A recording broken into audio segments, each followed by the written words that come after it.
পর্দার আড়াল থেকে নন মাহরামের সাথে যেভাবে কথা বলবে। যদি একান্ত প্রয়োজন হয়, সেই সাথে গুনাহে লিপ্ত হবার সম্ভাবনা না থাকে, তাহলে পরপুরুষের সঙ্গে পর্দার আড়াল থেকে কথা বলা জায়েজ আছে। বিনা প্রয়োজনে পরপুরুষের সাথে কথা বলা জায়েজ হবে না। আল্লাহ তাআলা বলেন, আর তোমরা তার স্ত্রীগণের কাছে কিছু চাইলে পর্দার আড়াল থেকে চাইবে। এটা তোমাদের অন্তরের জন্য এবং তাদের অন্তরের জন্য অধিকতর পবিত্রতার কারণ।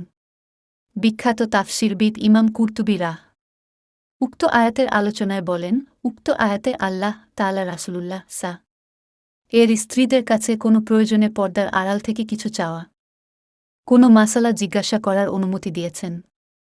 সাধারণ নারীরা উপরোক্ত হুকুমের অন্তর্ভুক্ত, কিন্তু গুনাহে লিপ্ত হবার সম্ভাবনা থাকলে জায়েজ নেই।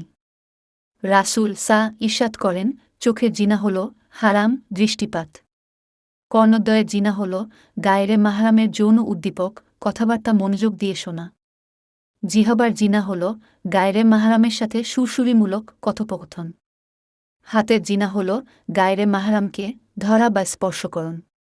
পায়ের জিনা হল খারাপ উদ্দেশ্যে চলা। অন্তর চায় এবং কামনা করে আর লজ্জাস্থান তাকে বাস্তবে রূপ দেয় যদি জিনা করে, এবং মিথ্যা পরিণত করে যদি অন্তরের চাওয়া অনুপাতে জিনা না করে।